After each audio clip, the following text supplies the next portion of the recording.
hiduplah seorang putri cantik di sebuah kastil besar. Suatu hari, ayahnya, sang raja, memberikan hadiah ulang tahun sebuah bola emas kepada putri. Selamat ulang tahun, putriku. Terima kasih, ayah. Putri sangat mencintai bola emas ini. Dia menghabiskan sepanjang waktunya bermain dengan bola emas itu. Suatu hari, dia membawa bolanya keluar dan mulai memainkannya dengan melemparkannya ke udara. Putri mendekati sebuah kolam kecil dan terus memainkan bola emas itu. Tepat saat itu, dia tidak dapat menangkap bola yang dia lemparkan ke atas. Dan bola itu menggelinding menjauh. Bolaku! Putri mengejar bola emasnya, tetapi bola itu bergerak semakin cepat. Akhirnya bola itu jatuh ke kolam dan tenggelam. Ah, tidak! Putri duduk di tepi kolam dan menangis karena putus asa. Bola emasku yang cantik, bagaimana aku bisa mengambilnya? Tiba-tiba, dia mendengar sebuah suara. Rabbit, putri yang cantik, kenapa kau menangis? Rabbit, Putri melihat berkeliling, tetapi tidak menemukan dari mana asal suara itu. Ketika Putri melihat dari dekat, dia sadar bahwa itu adalah suara kodok yang ada di samping kolam, dan kodok itu memandanginya. Kodok melompat ke arah Putri dan bertanya lagi setelah dia berhasil mendekat. ada masalah apa, putri yang cantik? Kenapa kau menangis? Sang putri terkejut saat melihat kodok yang bisa berbicara. Kodok yang bisa berbicara? Bagaimana bisa? Ya, inilah aku, berbicara dengan putri yang cantik. Kenapa kau menangis? Setelah menenangkan diri, Putri mulai menceritakan kisahnya. Bola emas yang diberikan ayahku terjatuh ke kolam dan tenggelam. Bagaimana aku bisa mengambilnya? Kodok mendekati kaki sang putri dan mengajukan penawaran. Putri yang cantik, akan kubawakan bolamu. Tetapi sebagai balasannya, kau harus melakukan permintaanku. Putri jadi penasaran. Jadi apa balasannya? Jika kau mau berteman denganku, aku ingin hidup bersamamu di kastil. Putri memikirkan hal itu, lalu menerima tawaran sang kodok. Jadi kodok melompat ke dalam air dan hilang dari pandangan. Tak berapa lama, kodok muncul kembali dengan bola emas dan melemparkannya kepada Putri. Setelah menemukan bolanya, Putri sangat senang dan mulai berjalan kembali ke kastil.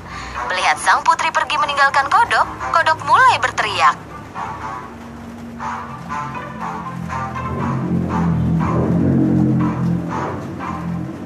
Putri yang cantik, kau melupakanku? Kau janji membawaku ke kastil. Rabbit, Putri berteriak dari jauh sambil tertawa. Bagaimana mungkin kodok jelek sepertimu membayangkan untuk hidup dengan putri cantik sepertiku? Rabbit. Sang putri meninggalkan kodok dan pulang ke kastilnya. Pada malam harinya, raja, ratu, dan putri duduk di meja makan. Tepat ketika mereka mulai makan, terdengar ketukan di pintu. Pelayan melaporkan bahwa seekor kodok telah tiba dan memberitahu bahwa kodok tersebut diundang oleh putri dan kini meminta izin untuk masuk. Raja dengan terkejut bertanya kepada putrinya. Ceritakanlah apa yang terjadi, putriku. Begini ayah. Putri menceritakan semua tentang peristiwa yang terjadi pagi itu di kolam.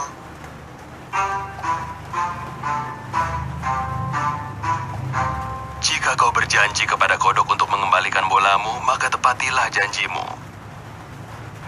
Raja memerintahkan pelayan untuk membawa kodok tersebut masuk. Tak lama kemudian, pintu terbuka dan kodok kecil melompat masuk dan berhenti di samping meja makan. Selamat malam semuanya, dan terima kasih Raja karena sudah mengizinkanku masuk. Dengan satu lompatan besar, kodok mendarat di samping piringnya Putri. Putri memandang kodok dengan rasa tidak senang. Raja meminta sebuah piring untuk kodok, tetapi sang kodok menghentikannya.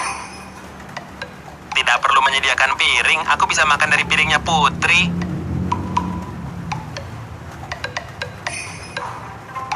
Kodok mulai makan dari piring sang putri. Putri sangat kesal kepada kodok, tetapi dia pikir bahwa kodok itu akan pergi setelah makan malam selesai dan tetap tidak berkata apa-apa. Tetapi sang kodok tak punya niat untuk pergi setelah makan. Ketika Putri meninggalkan meja makan, kodok mengikuti Putri ke kamarnya. Waktu berlalu dan kodok mengantuk. Putri, aku sangat mengantuk. Aku ingin tidur di tempat tidurmu jika boleh. Karena takut ayahnya marah, Putri harus menyetujui permintaan ini juga. Kodok melompat ke atas tempat tidur Putri dan tidur di bantal Putri. Sambil menahan amarahnya, Putri berbaring di samping kodok dan tertidur. Keesokan paginya, kodok membangunkan sang putri.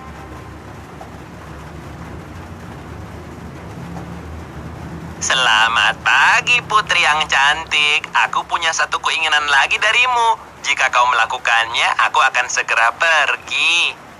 Mendengar bahwa kodok jelek itu akan segera pergi, tanpa kentara menunjukkannya, Putri sangat senang.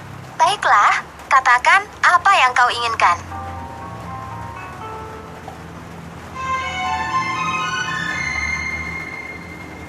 Aku ingin kau menciumku, Putri. Putri melompat dari tempat tidurnya dengan sangat marah. Beraninya kau, itu tak mungkin. Senyum di wajah kodok pun hilang dan digantikan oleh air mata. Putri berpikir sejenak. Baiklah, apa susahnya dengan satu ciuman kecil? Lagi pula aku tak akan melihatnya lagi. Dan akhirnya Putri pun mencium sang kodok. Segera setelah Putri mencium sang kodok, sebuah cahaya menyilaukan menutupi kamar itu. Karena silau, Putri tak bisa melihat apapun. Tak lama kemudian, cahaya itu menghilang. Putri mulai dapat melihat lagi, tapi kali ini dia tak percaya pada apa yang dia lihat. Tepat di mana tadinya kodok berada, kini berdiri seorang pemuda tampan. Sang putri kaget dengan apa yang dia lihat. Dia tak percaya dan kemudian bertanya, "Siapa kau? Bagaimana dengan kodok yang tadi berdiri di sini?" Putri yang cantik, aku adalah pangeran dari negeri yang jauh. Penyihir jahat mengutukku dan mengubahku menjadi seekor kodok. Untuk mematahkan kutukannya, aku harus bermalam di samping seorang putri dan mendapatkan ciuman darinya. Berkatmu, aku dibebaskan dari kutukan menjadi kodok selamanya. Sang putri sangat terkejut, tetapi juga sangat senang dengan apa yang dia dengar. Keduanya pergi menghadap raja dan menceritakan semuanya. Ini harusnya pelajaran kedua yang diajarkan kodok kepadamu, putriku. Kita tidak boleh menilai seseorang hanya dari penampilannya dan menghakimi tanpa tahu seluruh kebenarannya. Raja menjamu sang pangeran beberapa hari lagi di kastilnya. Pangeran dan putri mengunjungi kolam tempat mereka bertemu pertama kali. Putri, maukah kau menikahiku dan ikut ke kerajaanku? Sang putri tersenyum dan mengangguk menerima lamaran pangeran. Dan tepat saat itu, sebuah suara memecahkan kesunyian. Rabbit, rabbit. Mereka mencari sumber suara itu. Ada kodok di samping kolam yang memandangi mereka. Mereka menahan nafas menunggu kodok itu bicara. Tapi tak terjadi apa-apa. Keduanya mulai tertawa. Jangan khawatir, kodok kecil. Aku yakin kau pun akan menemukan putri untukmu suatu hari. Dan tertawa lagi. Tak lama kemudian, mereka menikah dan hidup bahagia selamanya.